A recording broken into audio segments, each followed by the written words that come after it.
Բարև ձեզ, սիրելի ունկնդիրներ, շարունակում ենք ուսումնասիրել Եփեսացիս գիրքը, այսօր վերջին դասն է և քանի որ բոլոր 6 գլուխները վերջացրել ենք, այսօր ամփոփումն է, ընդամենը ամփոփումն է, կարճ կկրկնենք ամեն գլուխը ինչի մասին էր։ Ուրեմն ամենասկզբում և թող Աստված մեզ լինի օգնական այս ուսումնասիրության մեջ։ Ուրեմն սկզբում նշեցինք, որ Եփեսացիս թուղթը կամ նամակը, որ գրել է Պողոս առաքյալը, գրել է ոչ թե միայն եփեսացիների համար, այն վերաբերվում է շատ եկեղեցիների, այսինքն բոլոր քրիստոնյաների, որովհետև այնտեղ այնպիսի թեմաներ են նշված, որ վերաբերվում են բոլոր քրիստոնյաներին, այլ ոչ թե միայն եփեսացիներին։ Կան, մենք այն ժամանակ նշեցինք, որ կան նամակներ, որ հատուկ ինչ-որ եկեղեցու պրոբլեմների մասին էր, ոնց որ Կորինթացիսը, բայց Եփեսացին գրված է բոլոր քրիստոնյաների համար և կարծես ուղենիշ լինի նրանց համար։ Ուրեմն ինչն է եփեսացիներից նամակը սարքում այսպիսին։ Առաջին գլխում Պողոսը սկսում է ներկայացնելով եփեսացիներին Աստծո փրկության պատմությունը։ Ասում է օրհնյալ է Աստված, 3-րդ համարը առաջին գլխի, օրհնյալ է Աստված, մեր Տեր Հիսուս Քրիստոսի Հայրը, որ մեզ Քրիստոսով օրհնեց երկնքում ամեն հոգևոր օրհնությամբ, ինչպես որ մեզ նրա միջոցով ընտրեց աշխարհի ստեղծումից առաջ, որպեսզի մենք սուրբ և անարատ լինենք նրա առաջ սիրո մեջ, մեզ նախասահմանեց, որ Հիսուս Քրիստոսի միջոցով իրեն որդեգիր լինենք ըստ իր կամքի հաճության, որպեսզի գովերգվի նրա շնորհքի փառքը, որ մեզ շնորհվեց իր սիրելիի միջոցով։ Ուրեմն ինչ է այստեղ նշում։ Մենք դպրոցում, երբ որ երեխաների դպրոց են գնում, տարբեր թեզեր են լսում, թե ինչի իրան գոյությունն են, որտեղից են առաջացել եւ այլն։ Բայց երբ որ մենք կարդում ենք այս տողերը, ինչ ենք հասկանում, մեր կյանքը ինչի համար է տրված։ Մեր կյանքը նպատակ ունի։ Մեր կյանքը տրված չի նրա համար, որ մենք վատնենք ինչ-որ մի բաների շուրջ, որը համարում ենք կարևոր, բայց իրականում կարևոր չեն, այլ այստեղ պարզ գրված է։ Ընտրեց աշխարհի ստեղծումից առաջ, այսինքն ինչ է նշանակում։ Մինչև ստեղծելը արդեն որոշեց,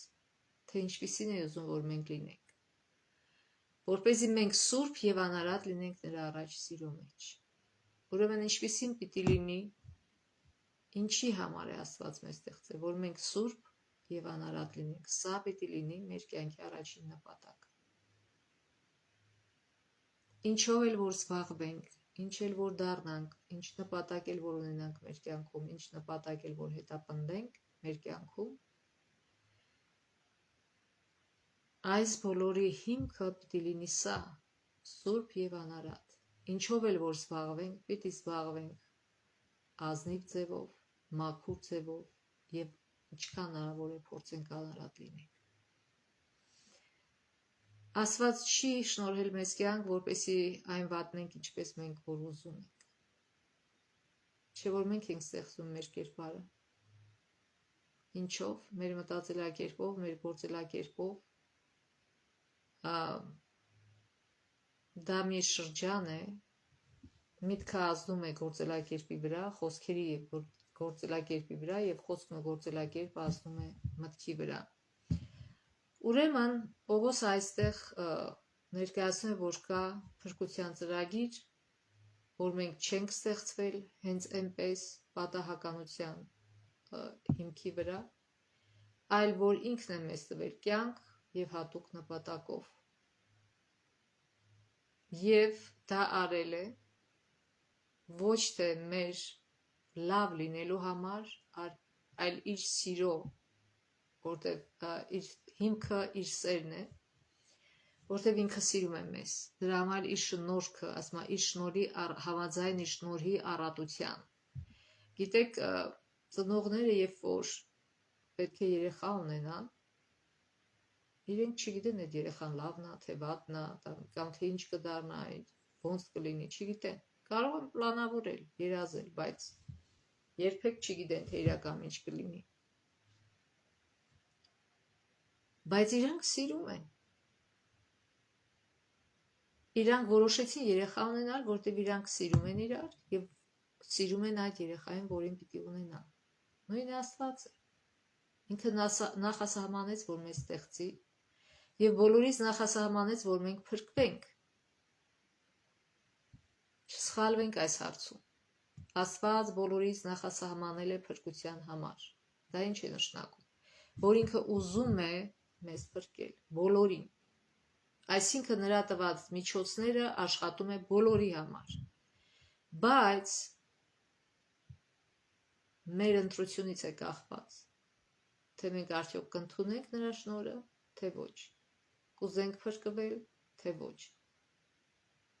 Բայց Աստված երբեք չի ասել, ես ուզում եմ, ես ինչը փրկվի, այն ինչը չփրկվի, տենց բան չկա։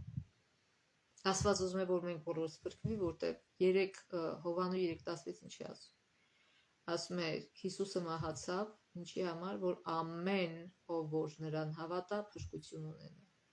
Ամեն մեկը։ Ուրեմն, եւ հետո Պողոսը աղոթում է, որ աճեն, ընդունեն Քրիստոսին եւ աճեն Քրիստոսի շնորհքի մեջ։ Եվ հետո նկարագրում է ինչպես է Հիսուսը Աստված իրագործում իր փրկության ծրագիրը, ինչպես մենք գիտենք, ինչ է ասում, նա այն Քրիստոսով գործադրեց 20 համար առաջին գլխի, նրան մեռելներից հարություն տալով եւ նրան նստեցրեց իր աջ կողմում երկնքում, ամեն իշխանությունից եւ պետությունից, զորությունից եւ տերությունից առավել վերև, ամեն անունից էլ վեր, որ անվանում է ոչ միայն այս աշխարհում, այլև հանդերձյալում։ Եվ ամեն բան նրա ոտքի տակ հնազանդեցրեց, նրան եկեղեցու գլուխ դրեց, ամեն ինչից վեր, որ է նրա մարմինը, այն լրումը, որ ամեն ինչ լցնում է ամեն ինչում։ Այսինքն Աստված իրագործեց իր փրկության ծրագիրը Քրիստոսի կյանքի, զոհի, հարության, համբարձման միջոցով եւ հիմա Քրիստոսը այնտեղ է եւ բարեխոսում է մեզ համար իրականացնելով, շարունակելով իրականացնել մեր փրկության ծրագիրը։ Եվ ամենակարևորը նա է, տեսեք ինչպիսի լուր է այստեղ տալիս Պողոս առաքյալը, որ Աստված նրան բարձրացրել է ամեն անունից վեր, ոչ միայն այս աշխարհում, այլ ամբողջ տիեզերքում։ Եվ ամեն բան ասում նրա ոտքի տակ է հնազանդեցրել։ Ուրեմն մենք պիտի հասկանանք, որ եթե մենք որոշել ենք որպես հոգևոր էակ ապրել, որպես հոգևոր էակ հաղթել, մենք կհաղթենք, որտեղ ոչ թե մենք ենք ուժեղ, այլ մեր զորավարն է ուժեղ, մեր հրամանատարը, որ Քրիստոսն է։ Ինքը ամեն ինչ ապսպրել է մեր փրկության համար։ Ամեն ինչ պատրաստել է մեր փրկության համար։ Երկրորդ գլխում նկարագրում է, որ դուք առաջին համար ասում է, եւ դուք որ մեռած եք հանցանքների ու մեղքերի պատճառով, որոնց մեջ մի ժամանակ ընթանում եք այս աշխարհի սովորության համաձայն, ըստ կամքի այն իշխանի, որ իշխում է օդային տարածությունից, այն ոգու, որ այժմ ներգործում է ապստամբ որդիների մեջ, նրանցում նաև մենք բոլորս մի ժամանակ ապրում ենք մեր մարմնական ցանկություններով, մարմնի ու մտքի կամքը կատարելով եւ էությամբ բարկության արժանի որդիների մյուսների պես։ Տեսեք, Պողոս այստեղ ներառնում իրեն։ Թեև մյուս հրեաները կարծում էին, որ իրանք փրկված են եւ վերջ, եւ պատ էին բարձրացրել իրենց եւ հեթանոսների միջև, իրանց սինագոգաներում պատ էին դրել, որ այդ կողմից այն կողմ չէին կարա անցնեին եւ հոգեվոր կիրակուր ստանային։ իրենց առավել էին համարում մյուսներից, բայց դա Աստծո ծրագիրը չէր, Աստծո ծրագիրը բոլորովին տարբեր էր, այդ իրանք էին տենց որոշել, եւ հպարտանում ու գոռոզանում էին հեթանոսների վրա, համարելով իրանք բարձրակարգ ժողովուրդ են, իսկ հեթանոսները ցածրակարգ։ Ինչպես սա կարող է արտահայտվել մեր եկեղեցում, այսօրվա քրիստոնեական եկեղեցիներում։ Ինչպիսի պատ կարող են բարձրացնել այսօրվա քրիստոնյաները, հաճախողները եկեղեցու։ Կարող են էլի տենց բաժանման պատ առաջացնել ում միջև, իրենց եւ նոր եկողների միջև։ Ասենք թե մենք արդեն սուրբ ենք, դուք դեռ սուրբ չեք, եւ սկսում են այդպես վերևից խոսել նրանց հետ եւ այդ հոգով էլ լցվում են եւ գնում են իրենց կյանքը շարունակում են եւ փոխարենը մարդկանց բերեն դեպի Քրիստոսը, հակառակ ավելի հեռացնում են Քրիստոսից։ Ինչի համար է եկեղեցին։ Շատերը ասում են, որ եկեղեցին հիվանդանոց է, որտեղ մարդիկ գալիս են, որ հոգեպես բժշկվեն, որտեղ մարդը ոչ միայն ֆիզիկական էակ է, ոչ միայն մտավոր էակ է, այլ նաև հոգևոր էակ է։ Հոգևոր նկատի ունենք մեր բարոյական կողմերը, մեր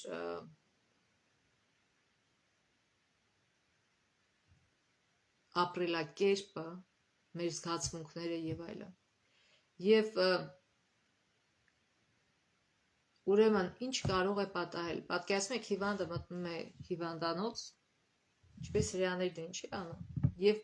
բժիշկները ու բուժքույրերը, բուժաշխատողները փոխանակ բուժեն հիվանդին, սկսում են գոռոզանալ հիվանդի վրա, վերևից նայել այդ հիվանդին։ Ասացեք, խնդրեմ, դա կօգնի հիվանդի բուժմանը։ Ոչ։ Այստեղ Ամերիկայում շատ լավ հիմքի վրա է դրած դա, որ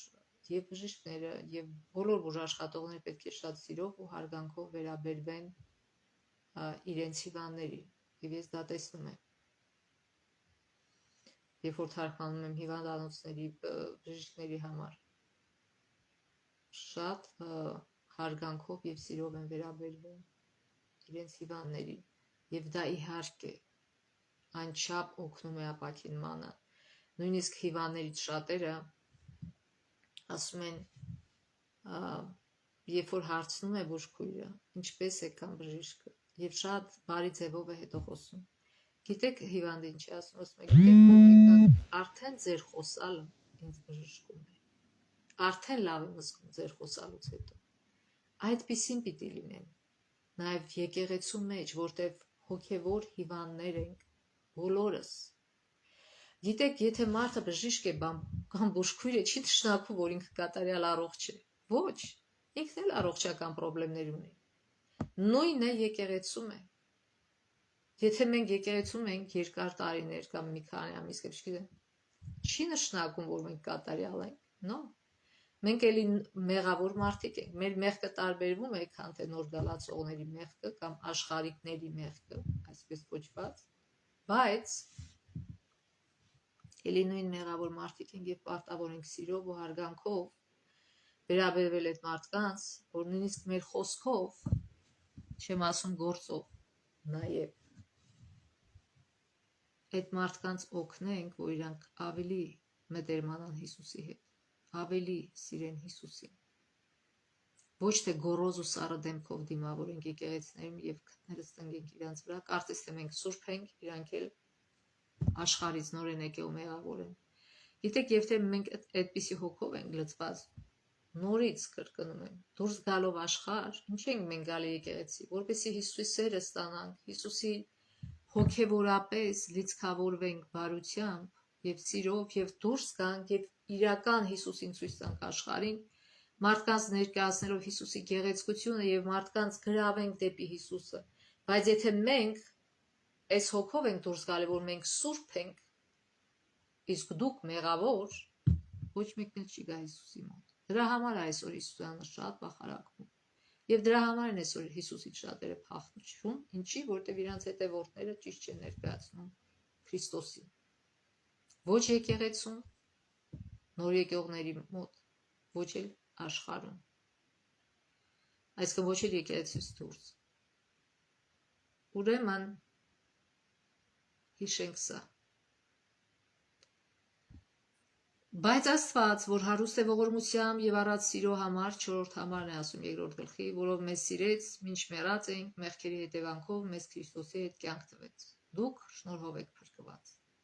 Նրա հետ մեզ հարություն տվեց եւ նրա հետ նստեցրեց երկնքում Քրիստոս Հիսուսով, որպեսզի գալիք դարերում հավիտյան ցույց տա իր շնորհի գերազանց մեծությունը Քրիստոս Հիսուսով մեր հանդեպ ունեցած քաղցրությամբ։ Աստված մեր հանդեպ քաղցր է եւ ուզում է, որ մենք էլ քաղցր լինենք մեր քույրերի եղբայրների հանդեպ։ Ասում է 8-րդ համարը շնորհով եք փրկվել հավատի միջոցով եւ սա ձեզանից չէ, այլ Աստծո արգելն է։ Ոչ էլ գործերից է, որպեսզի ոչ ոք չպարծենա, քանզի նրա ստեղծագործությունն են Քրիստոս Հիսուսով հաստատված բարի գործերի համար։ Ինչ է նշանակում սուրբ լինել, նշանակում է բարի գործերով զբաղվել։ Չնայած այդ գործերը մեզ չեն փրկում, այլ մենք փրկում ենք ինչով, Քրիստոսի շնորհքով ենք մենք անում այդ գործերը։ Մարդ չի կարող ինքը իրան բարի լինել։ Ի ծնե բնությունից մարդը չար է, մեղավոր է, եւ միայն Հիսուսի շնորհքն է, որ մարդուն փոխում է։ Իր բնույթը փոխում է։ Ուրեմն հաստատված բարի գործերի համար, որոնք Աստված նախապես պատրաստեց մեզ համար, որպեսզի դրանցով ընթանանք։ Մենք չենք ստեղծվել, որ ինչպես ուզենանք մեր կյանքը վարենք։ Մենք այդ կյանքը չենք ստացել, որ ինչպես ուզենանք վարվենք այդ կյանքի հետ։ Այլ Աստծո նախանշվածով ինչ է ինքը ասում էս դա, սուրբ լինենք, բարի լինենք, ինչի, որտեղ միայն դա է երջանք ասում մարդու։ Մեր երջանկության համար ինչի է ծնողը խրատներ տալի իր զավակին, որ զավակը երջանիկ լինի, իսկ զավակը մտածում է իմ մայրը կամ իմ հայրը ինձ սահմանափակում է եւ ժամանակ է անցնում մինչեւ որ նրանք հասկանան, որ ծնողները ճիշտ էին, վնասվում են, նոր են հասկանում։ Նույնը Աստծո հետ է։ Աստված մեզ նախազգուշացնում է, մենք չենք լսում, վնասվում ենք, հետո խելքի են գալի, հետո էլի չենք լսում, վնասվում ենք եւ այսպես շարունակ։ Աստված ուզում է մեր կյանքում ներկա լինել։ Ուզում է, որ մենք խոնարհվենք եւ իրան ականջ դնենք, որտեղ մենք մեր լավի չգիտենք։ Մենք չենք հասկանում մեր լավը որն է։ Մենք պիտի Աստծուն լսենք, որ հասկանանք մեր լավը որն է։ Ուրեմն հիմա հետո գլխի մնացած մասում այդ Պողոսը ջանում է համոզել մարդկանց, որ դուք արդեն մկրտվեցիք, դուք սրբվեցիք, էլ հին գործերին մի վերադարձեք։ Ասում է Աստված միջնորդ պատը թշնամությունը վերացրեց իր մարմնով։ Ասում է Քրիստոսն է մեր խաղաղությունը 14 համարի մեջ, որ երկուսին մեկ դարձրեց, այսինքն բոլոր մարդկանց։ Եվ եկավ խաղաղություն ավետարանից, եւ ձեզ, որ հեռու եք նրանից, եւ ձեզ, որ մոտ եք նրան, որտեղ նրանով երկուսս մեկ հոգով հորը մոտանալու արտոնությունն է։ Ուրեմն ասում է այսուհետև դուք օտար եւ պանդուխ չեք, այլ սրբերի համաքաղաքացիներ եք, Աստծո ընտանիքի անդամներ։ Եվ 3-րդ գլխում ուրեմն այնպես պիտի վարվենք եկեղեցում, որպեսզի մարդիկ հասկանան, որ իրանք հաշտվել են Աստծո հետ եւ համաքաղաքացի են դառել մնացած անդամների հետ։ Եվ ասում է, համոզում է, որ էլ չվերադառնան իրենց հին գործերին, իրենց վատ գործերին, խայտառակ չանեն Աստծուն, աշխարհը չմցնեն եկեղեցի, այլ հակառակը եկեղեցին հոգևորը տանեն աշխարհ։ Սա է կարևոր։ Թե չէ շատերը գալիս են եկեղեցի, չեն փոխվում, նույն աշխարհիկ իրանց սկզբունքներով մնում են, փչացնում են եկեղեցին։ Եվ այս եկեղեցին էլ չի կարող լույս լինի, չի կարողանում լույս լինել իր շրջապատում։ Որտեղ եթե նույն խավար գործերն է անում, ինչ որ աշխարհիկ մարդիկ, ոնց կարա լույս լինի։ Եթե նույն ձև է ապրում, նույն ձև է մտածում, նույն ձև է գործում, ինչ որ աշխարհը, ինչով է տարբերվում աշխարհից։ Էլ լույս չի, էլ խավար է։ Եվ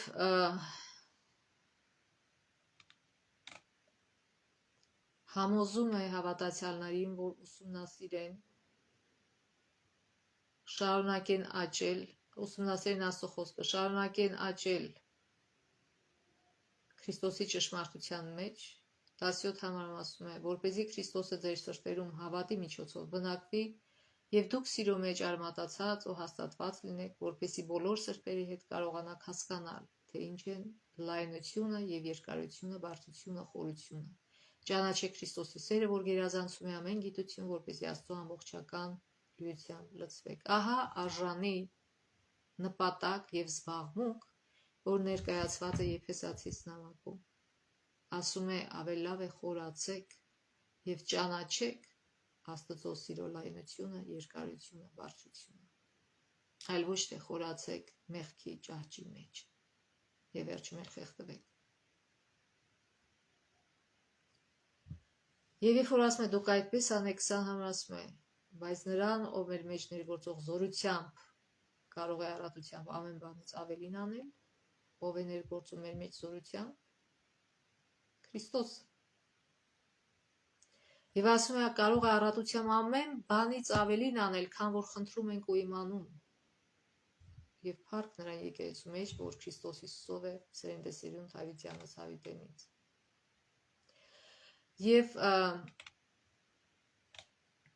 մյուս 4-րդ գլխում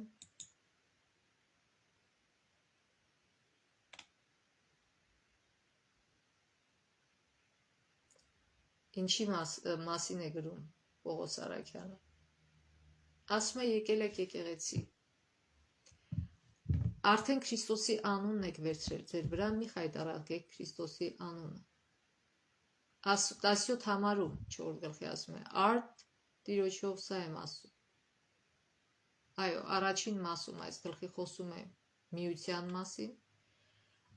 միաբանության մասին, որ եթե եկեղեցին միաբան չէ,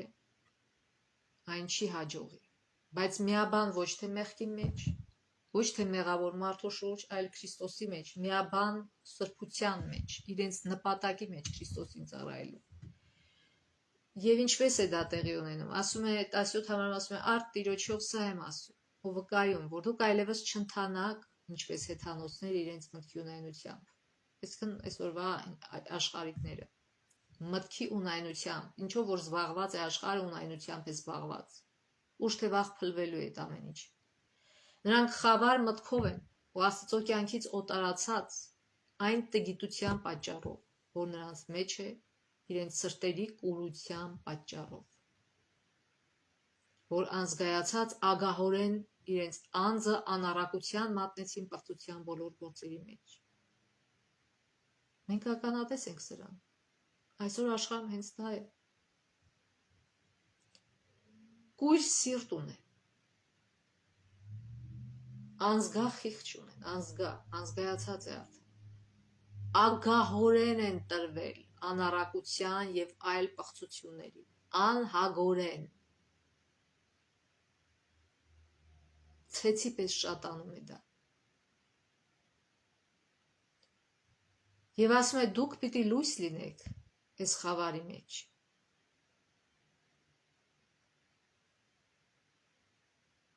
Քսան համար ասում է, բայց դուք Քրիստոսի կողմից այդպես չուսուցանվեցիք,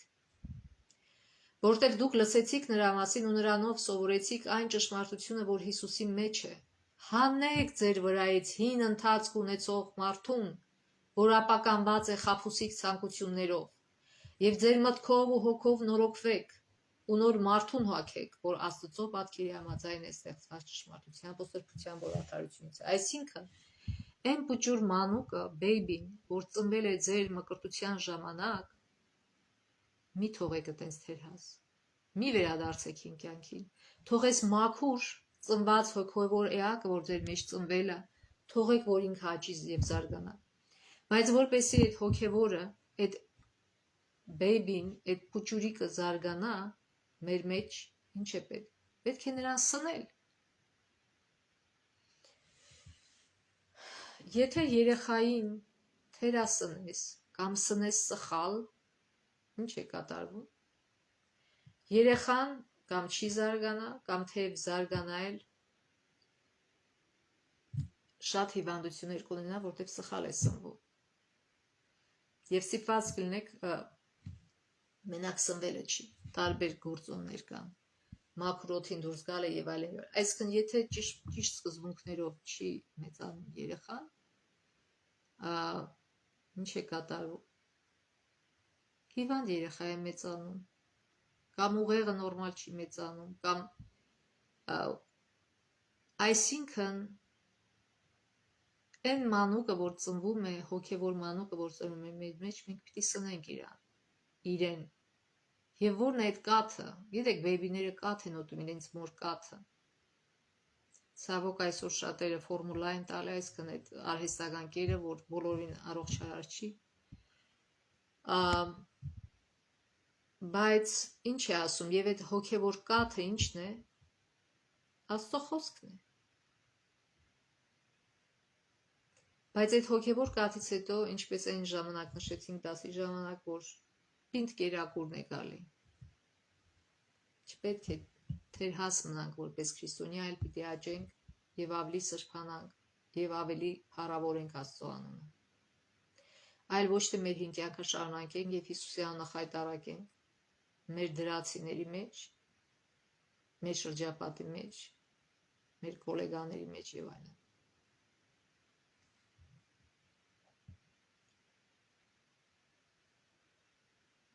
Ուրեմն, երբ որ գալիս ենք եկեղեցի, պիտի պատրաստ լինենք, որ մենք գալիս ենք բուժվելու մեր հոգևոր հիվանդություններից, այլ ոչ թե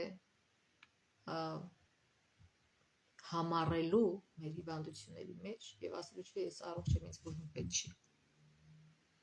Եվ պրակտիկապես այստեղ նշում է, թե ինչպես դա անել։ 25 համարը 4 գլխի արդ սուտը դեն նետելով, թող յուրաքանչյուր ոգ ճշմարտությունը խոսի իր ընկերոջ հետ, քանի որ միմյանց անդամներ ենք։ Ասма ստախոդություն թող չլինի եկեղեցում, ոչ միայն եկեղեցում։ Մարդը եթե սուտ չի խոսում եկեղեցում, սուտ չի խոսա նաև դրսում։ Պրակտիկ ասում է Պողոս Առաքյալը, այսօր սուտը տարածված է սարսափելի ձևով։ Մարդիկ կարծում են, թե սուտը իրենց օգուտ է բերում, բայց հետո վերջում պարզվում է, որ ոչ մի օգուտ էլ չի բերում, բացի վնասից, միայն վնաս է բերում։ Եվ Աստված Պողոսի միջոցով մեզ այս խոսքերը ասում է ինչի համար, որ մեզ փրկի ստի ահավոր հետևանքներից, որ մեր կյանքը փչացնում են։ Ասում է 26 համարում շարունակում է, եթե բարկանաք մի մեղանչեք, թող արեգակը ձեր բարկության վրա մար չմտնի, եւ սատանային առիթ մի տվեք, նա ով գողանում է, թող այլևս չգողանա, ավելին թող աշխատի իր ձեռքերով բարի գործելով, որպեսզի կարիքավորին տալու բան ունենա։ Այս կետերը որտեղից է վերցնում Պողոս Առաքյալը։ Աստծո օրենքից, Աստծո օրենքն է ասում։ Սուտ մի խոսա, մի գողանա, մի սպանիր, մի շնացիր եւ այլն։ Բոլորը ցույց է տալի Աստծո օրենքի կետերը։ Եվ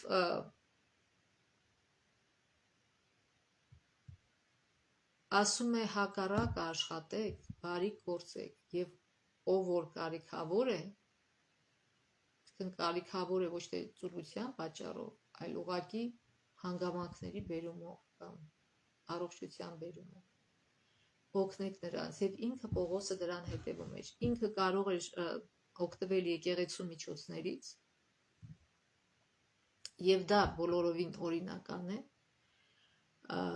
ինչպես օգտվում էր Պետրոսը եւ մյուս բոլոր առաքյալները, բայց ինքը գերադասեց, ինքը ցերեկը քարոզում էր, ուսուցանում էր, գիշերը վրաններ էր սարքում, ինքը վրանագործել էր նաեւ, եւ այդպիսով եւ իրան էր կարողանում ինքը իրան օգնել եւ նաեւ ուրիշներին, ովքեր կարիքի մեջ են։ Երբ որ մենք գալիս ենք եկեղեցի եւ գողանում ենք, ասենք թե եկեղեցում մարդուն դրել են գանձապահ։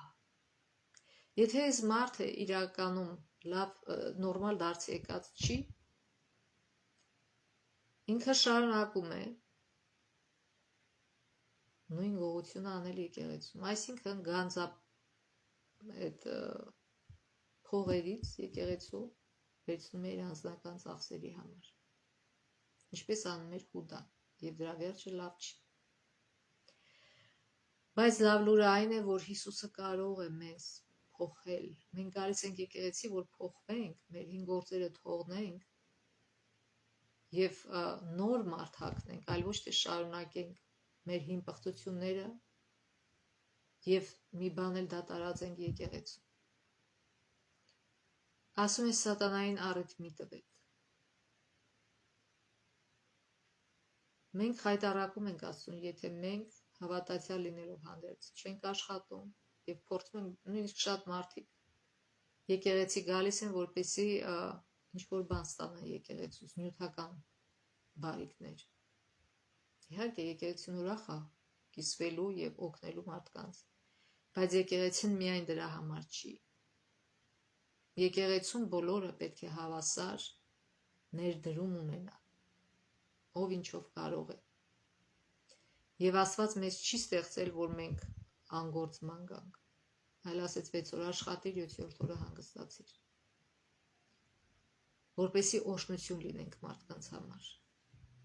մեր կատարած գործով։ Ձեր բերանից թող ոչ մի վատ խոսք դուրս չգա, միայն այն, որ բարի է, հավատի շինության համար պիտանի, որպեսզի շնորհ տա լսողներին։ Ում շնորհով է հնարավոր այսպիսին լինել, Քրիստոսի շնորհով։ Եվ ասում եմ, մի տրտմեցրեք Աստծո Սուրբ Հոգուն, որով կնքվեցիք փրկության օրվա համար։ Այսինքն, եթե մենք սա չենք անում, եթե մենք գողանում ենք, վատ խոսքեր ենք օգտագործում, եթե մենք ստում ենք, ինչ ենք անում, մենք տրտմացնում ենք Սուրբ Հոգուն, Սուրբ Հոգին ով է, մեր հոգևոր էակին կերտողն է, մեր հոգևոր մանուկին աճեցնողն է։ Եթե նա տրտմում է, ճիշտ է, նա տրտմում է, չի հեռանում, բայց եթե շարունակաբար արհամարենք Սուրբ Հոգու ձայնը, այնքան կարհամարենք, որ էլ նրա ձայնը չենք լսի։ Եվ նա բոլորովին չի կարող օգնել մեզ, ոչ թե որ չի ուզում, այլ որովհետև մենք չենք ուզում եւ թույլ չենք տալիս նրան։ Ուրեմն հիշենք սա եւ մի տրտմեցրեք Աստծո Սուրբ Հոգուն, որով կնքվեցիք փրկության օրվա համար։ Ամեն դառնություն, բարկություն, սրտմտություն, աղաղակ եւ հայհոյություն թող վերանա ձեզանից ամբողջ չարությամբ հանդերձ, միմյանց հետ քաղցր եղեք, գթած, միմյանց ներելով, ինչպես որ Աստված է Քրիստոսի միջոցով ձեզ ներեց։ Ուրեմն, եթե մի ընտանիքում մի մարդու սրտի մեջ կա դառնություն, բարկություն, հայհոյանք, աղաղակ, դա շատ վատ հետևանքների է հանգեցնում եւ խայտառակություն է բերում Աստծո անվանը, եթե այդ մարդիկ կոչվում են հավատացյալ։ Բայց այդ չի նշանակում, որ ոչ հավատացյալներին չի վնասում, նույն վնասն էլ հասնում է ոչ հավատացյալներին, դժբախտ է սարքում դիմացի մարդուն, դժբախտ է սարքում ընտանիքը ամբողջ դժբախտ է սարքում։ Խեղճ երեխաներն են տուժում այդ բոլորի պատճառով։ Բայց ասում եմ, միմյանց հետ քաղցր եղեք։ Եթե դուք ունեք արդեն այդ մանուկ, աճացրեք այդ մանուկին, քաղցր եղեք իրար հետ, ոչ թե դառը եւ կռվարար եւ իրար հետ վիճող։ Քանի որ դա ոչ մի հարց չի լուծում, բացարձակ, այլ հակառակը ավելի խորացնում է խնդրը։ Եվ 5-րդ գլուխը ինչ է ասում։ Ասում է ապրել որպես լույսի որդիներ, արդ Աստծուն նմանվեք, որպես սիրելի որդիներ, եւ սիրով վարվեք, ինչպես որ Քրիստոսն էլ մեզ սիրեց ու իրեն մեզ համար ընծա եւ զոհ մատուցեց Աստծուն որպես անուշահոտություն։ Բորնկության, ամեն պղծության կամ ագահության անունն անգամ թող չտրվի ձեր մեջ, ինչպես վայել է սրբերին, ինչպես նաեւ գռեհիկ կամ հիմար խոսքերը կամ խեղճ կատակությունը, այլ հատկապես գոհություն թող մատուցվի Աստծուն։ Եթե մենք այսպիսի սովորություններ ունենք, որն է դեղը սրանից պրծնելու գոհությունը Աստծուն։ Մարդկանց քաղցր հետ խոսալը, լավ բաներ ասելը, մարդկանց ոգեշնչելը, այլ ոչ թե հակառակը անելը, ոչ թե մարդկանց թևերը կտրելը։ Որտեղ մի բան իմացեք, որ ոչ մի պոռնիկ կամ պիղծ կամ ագա, որ կռապաշտ է, Քրիստոսի եւ Աստծո արքայության մեջ ժառանգություն չունի։ Այսօր շատ եկեղեցիներում խաբում են մարդկանց։ Ասում են it's okay, ոչինչ, Քրիստոսը արյունը տվել է, դու ինչ ուզում ես արա, հետո արի, փողը տուր, մենք քեզ մեղքերի ներում կտանք,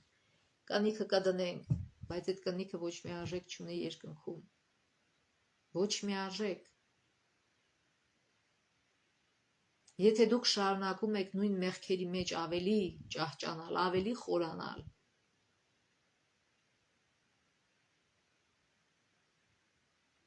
դուք չեք փրկվի։ Ինչքան էլ որ քահանան ասի, որ դու փրկված ես, գնա։ Ինչքան էլ որ այսօր եկեղեցիները ասում են, Աստծո պատվիրանը խաչված է, գանված է խաչին, 10 պատվիրանները։ Ոնց ուզում եք ապրեք։ Միթե դա է ասում Աստվածաշունչը, ասում է մի խաբվեք։ Ասում է ոչ մի պոռնիկ կամ պիղծ կամ ագահ, որ կռապաշտ է Քրիստոսի եւ Աստծո արքայության մեջ ժառանգություն չունի։ Այսինքն ոչ մի մարդ, որ խախտում է Աստծո սուրբ օրենքի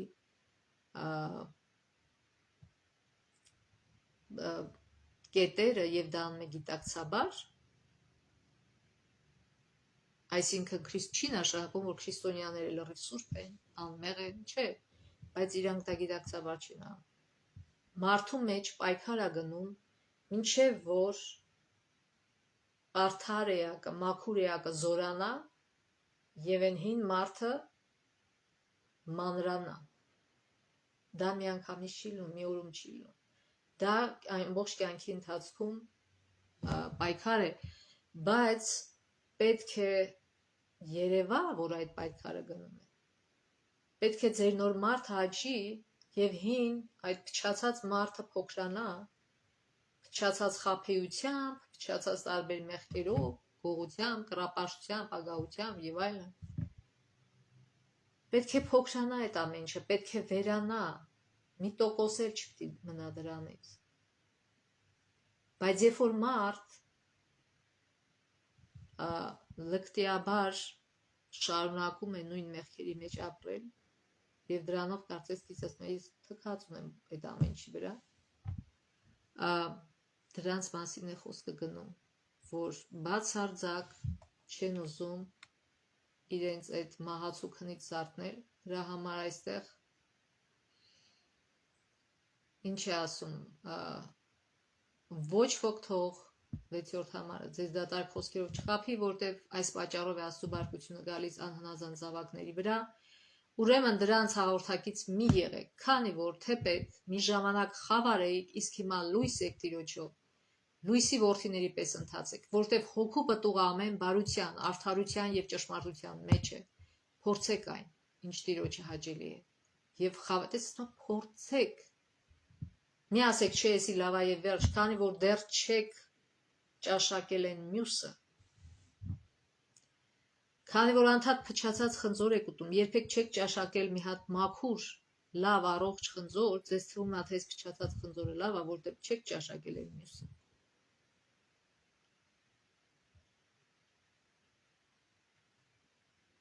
Որտև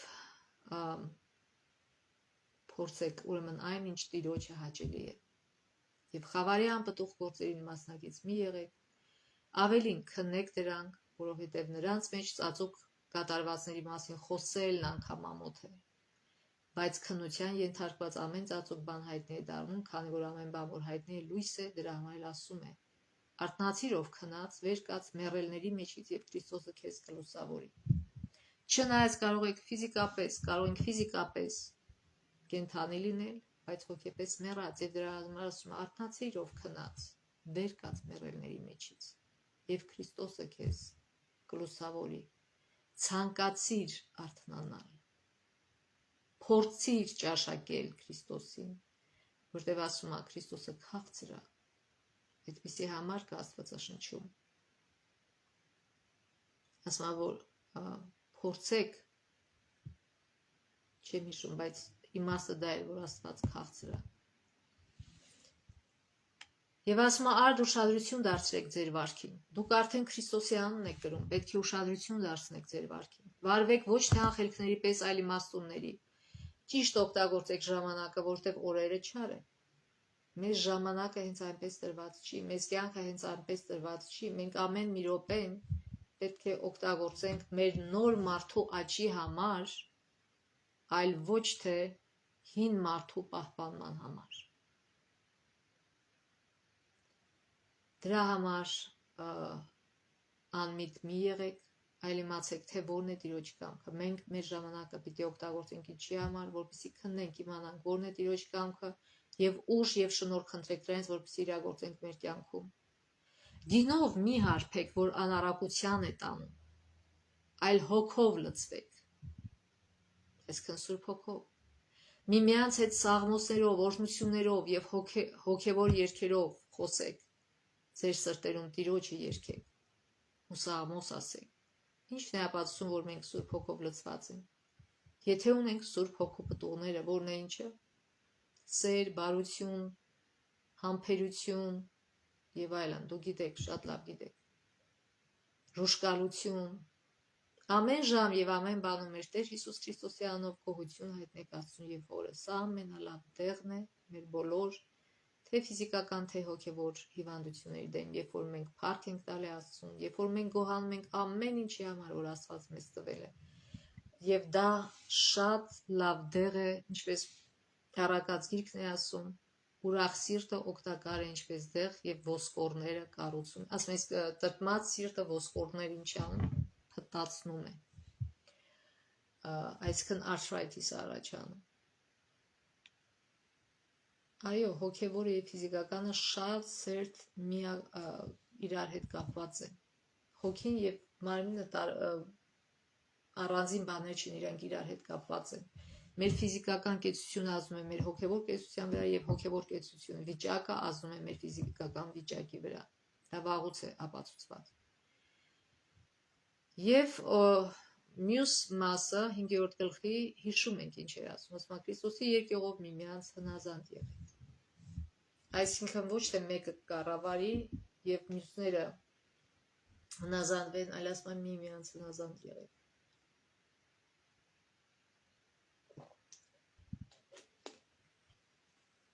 Կանայք 22 համարն է ասում, ձեր ամուսնուին հնազանդվեք ինչպես Տիրոջը։ Մենք հանգամանալից խոսեցինք այս մասին, ինչ է նշանակում ինչպես Տիրոջը։ Չի նշանակում, որ աստվածացրեք ձեր ամուսիններին եւ ինչ որ բերնից դուրս է գալի տանիք, սխալ, ճիշտ։ No, սա դա նկատի չունի։ Հակառակը, ինչպես Տիրոջը,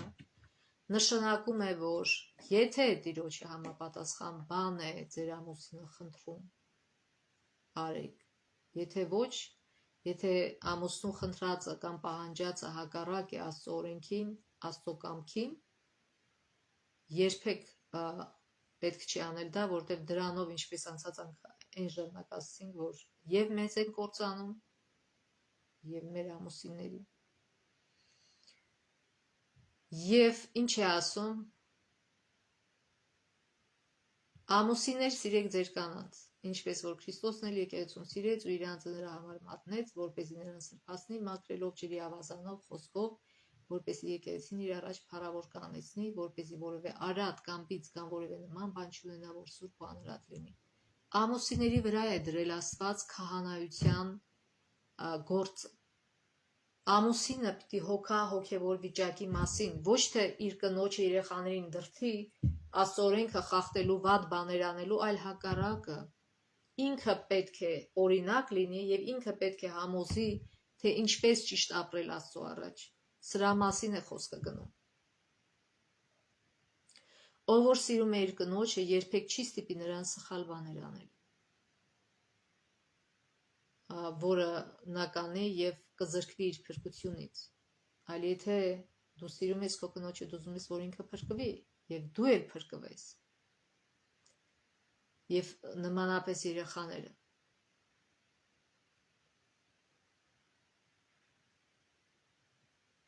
Ամուսինները եւ կանայք իրար պիտի կանացնեն սխալ գործերի մեջ։ Պետք է խիզախություն ունենալ, կանգնեն Աստծո համար, ասեն ոչ, սիրելիս, այն ինչ որ դու խնդրում ես, հակառակն է եւ լավ հետևանքներ չի ունենա, մեզ դժբախտություն կբերի, որտեւ ամեն ինչ որ Աստծուն հակառակ է, դժբախտություն է բերում իրականում ընտանիքում։ Թվում է, թե երբեմն ժամանակավոր բարեկեցություն է բերում, բայց ի վերջո դժբախտություն է դառնում եւ փրկությունից զրկում է այդ ընտանիքի անդամներին։ Ուրեմն խիզախ լինենք եւ կանենք Աստծո ճշմարտության համար։ Եվ մեր ընտանիքներում, եւ եկեղեցիներում, եւ մեր հասարակության մեջ, մեր գործի տեղերը եւ այլն։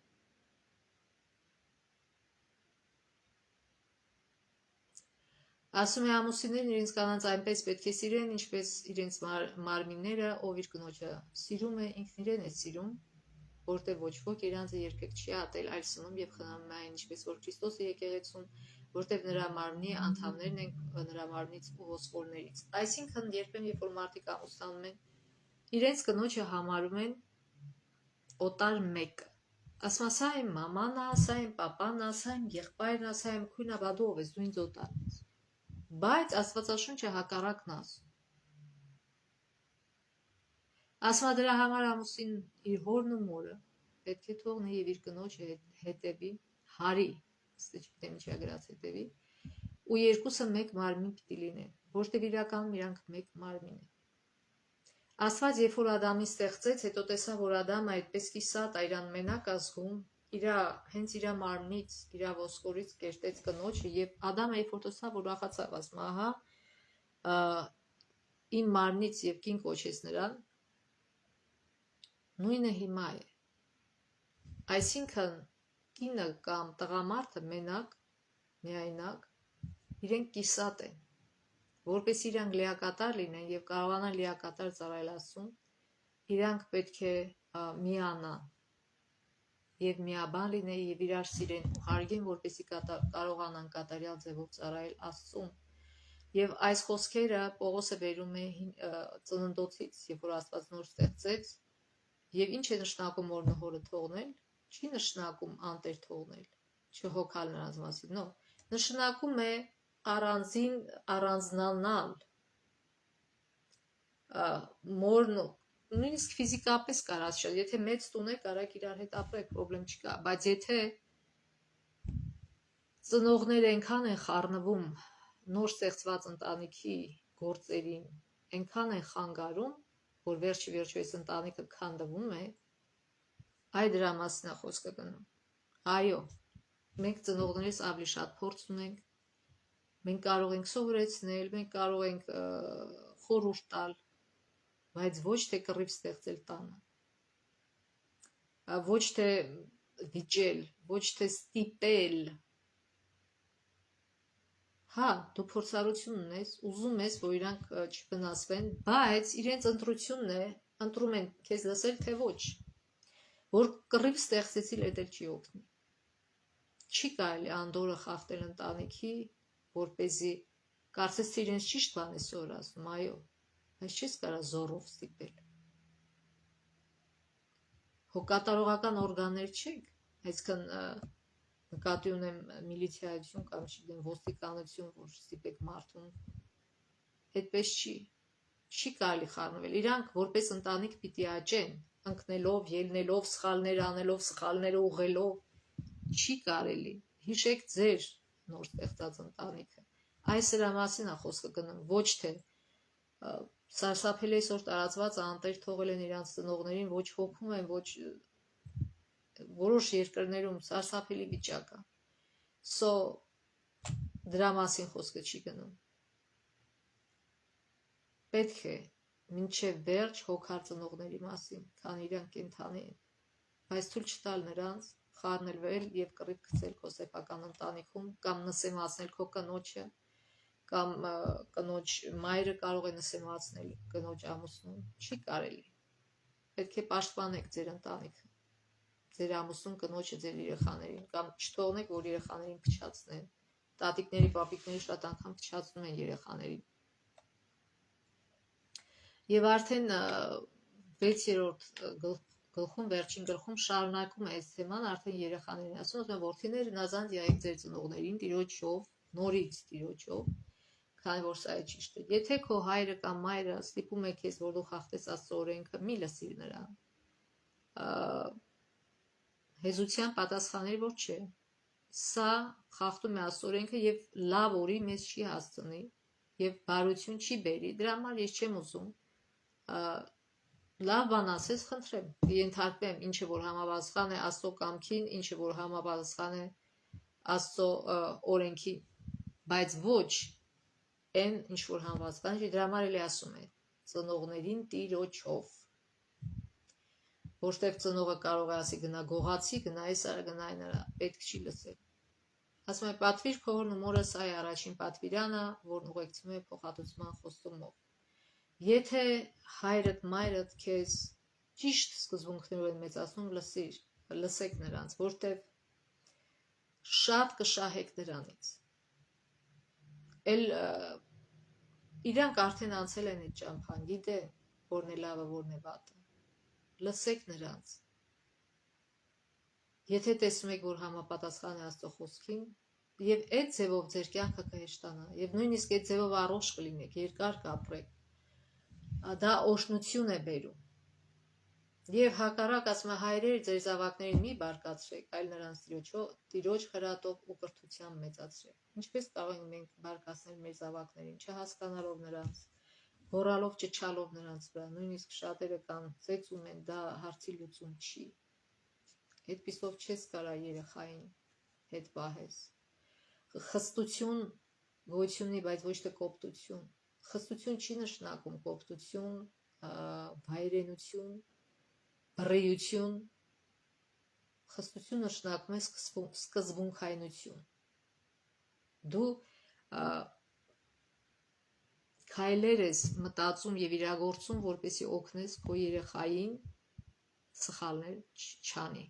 իր օգուտի համար այլ ոչ թե ես քո հետն եմ ես քո ես ասում եմ խոսք օրենքա եւ այլն նո պիտի բացատրես երեխային երեխան նոր է կյանքի մեջ մտնում ինքը չգիտի ոչ մի բան չգիտի ձերպես քանի տարեկան չի արդեն հատ առ հատ պիտի բացատրես պիտի ժամանակ ծախսես քո երեխայի վրա այլ ոչ թե հեռախոսը վերցնես ու սկսես բամբասել սրանից նրանից չգիտեմ ինչից չի կարելի Աստված մեզ այդ նպատակը չի տվել մեր կյանքում երբ որ երեխա ես ունենում բարի եղիր նրա հետ զբաղվիր ժամանակ դիր նրա վրա եւ հետո էլ չես ամաչի նրա պատճառով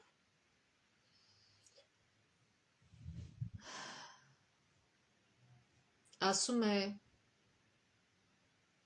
հետո շարունակում է ծառաներ ձեր մարմնավոր տերերին հնազանդ եղեք բախով ու դողալով ձեր սրտի անկեղծության ինչպես Քրիստոսին ոչ թե մարդկանց աչքի առաջ հաճելի եղողների պես ծառայելով այլ ինչպես Քրիստոսի ծառաներ որ սրտանց Աստծո կամքն են կատարում հոժարությամբ ծառայելով Տիրոջ եւ ոչ թե մարդկանց իմացեք որ ամեն մեկը ծառա թե ազատ ինչ բարիք որանի նույնը Տիրոջից կստանա եւ դուք տերեր նույնն արեք նրանց սպառնալիքը թողնելով իմացեք որ թե նրանք թե դուք երկնքում Տեր ունեք եւ նրա առաջ կողմնակալություն չկա թեև այսօր օֆիցիալ չկան դրուգներ եւ ստրկատեր բայց կան գործատուներ եւ գործավորներ ինչի մասին է այս խոսքը որ գործավորը սիրով իր գործը անի եւ Տերն էլ բարի լինի այսինքն գործատուն ոչ թե Տերը բարի լինի նորմալ վերաբերվի իր գործավորին պայմաններ ստեղծի նրա անվտանգ աշխատանքի համար նորմալ ձևով նրան վճարի ոչ թե իր մեծ ագահությամբ իրեն վերցնի եկամուտի մեծ մասը այլ հասկանա որ հոգատար լինի այդ մարդկանց հանդեպ նույնիսկ այստեղ օրենքներ գոյություն ունեն աշխատավորների իրավունքները պաշտպանելու համար եւ շատ անգամ երբ որ խախտում այդ իրավունքները սուй են անում եւ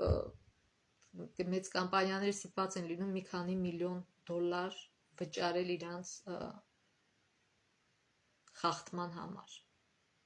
գործավորի իրավունքի խախտման համար դա կարելի է ամենահասարակ բան, այսինքն իր ուտելու ժամն է, break-ի ժամն է, այսինքն ընդմիջման ժամն է, բայց ստիպում է այդ աշխատողին, որ աշխատի, դա արդեն կոպիտ խախտում է։ Եթե իհարկե աշխատողը ինքը չի ասում, այո, ես սոված պատրաստ եմ, եթե իրականքով ան, եւ բայց միևնույն է, դա խախտում է այդ մարդու հաց ուտի, որ շարունակի աշխատել։ Սա կոպիտ օրինակ էր, շատ խախտումներ կան։ Ուրեմն մեր կյանքում ինչն է կարևոր։ Չկա, Աստծո մոտ չկա բարձր, ցածր գործ։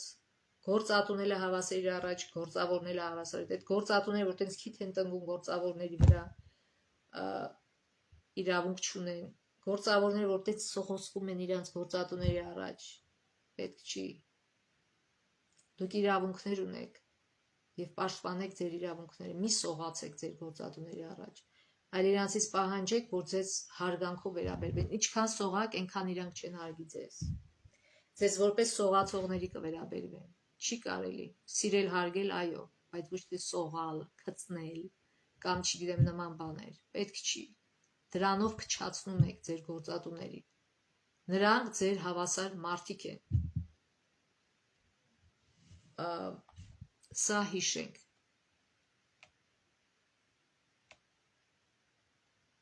Այո, եւ այստեղ շատ գործատուներից պահանջում են, որ իրենք, երբ որ մարդը ապահովագրություն է վերցնում առողջապահական կամ նույնիսկ կյանքի ապահովություն, տարբեր ապահովություններ, որոշ մասը իրանք են վճարում ամսական վճարի եւ այդպիսով օգնում են, որ իրենց աշխատողը առողջ լինի։ Եվ էլ չեմ խոսում կոմպենսացիաների եւ այլն, շատ օրենքներ կան։ Այսինքն հին ժամանակ էլ բոլոր սրկատերը վատը չէին։ Գիտեք, սա մեր կյանքն է, ամեն մեկը իր գործն անում, ստրուկ չի նշանակում լինել ցածր։ Ինքը լավ գործ է անում, ինքը բարություն է անում, ինքը ծառայում է մարդուն, բայց այդ մարդը ստրկատերը չի հասկանում, որ այս մարդը իրան բարություն անում, փոխանակ ինքն էլ հոգա այդ մարդու մասին, որպես այս մարդու ուրախությամբ իրան ծառայի, հակառակն է անում, ստորացնում է, պրոբլեմ ունի։ Այսինքն ուղեղի պրոբլեմ ունի, որ այդպես է անում, որտեղ բոլոր մարդիկ արժան են հարգանքի եւ սիրո, մանավանդ երբ որ ծառայում են ձեզ։ Անչափ շնորհակալ եղեք այդ մարդկանց, ովքեր գալիս թեկուզ փողով են անում, այո, բայ իհարկե իրանց ժամանակն են ծախսում, դի փող տակ, բայց հարգեք այդ մարդկանց, որտեղ իրենք ծառայություն են ձեզ մատուցում։ Եվ ուրեմն վերջին մասը, ինչպես անցած դասներ հիշում եք, որ խոսում է հոգևոր զենքերի մասին եւ ասում է զինվեք այդ զենքերով, որպեսզի կարողանաք չարի նետերը հանգեցնեք, չվնասվեք։ Եվ որն է այդ զենքերը, փրկության սաղավարտը եւ սուրը, որ ասում է Աստծո խոսքն է, արդարության զրահը, այո, կոշիկները, որ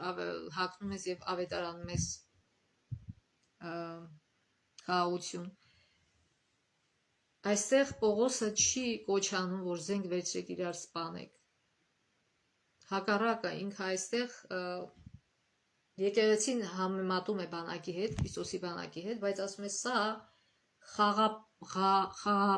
բանակ է, խաղապահներ են քրիստոնյաները,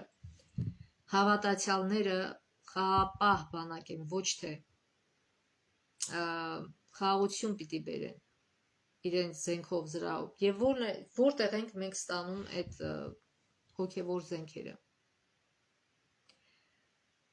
Մենք ստանում ենք, երբ որ ամեն առավոտյան մենք վեր ենք կենում, մենք պետք է հագնենք, ինչպես շորերն ենք հագնում, մենք պետք է այդ զենքերը վերցնենք մեր վրա։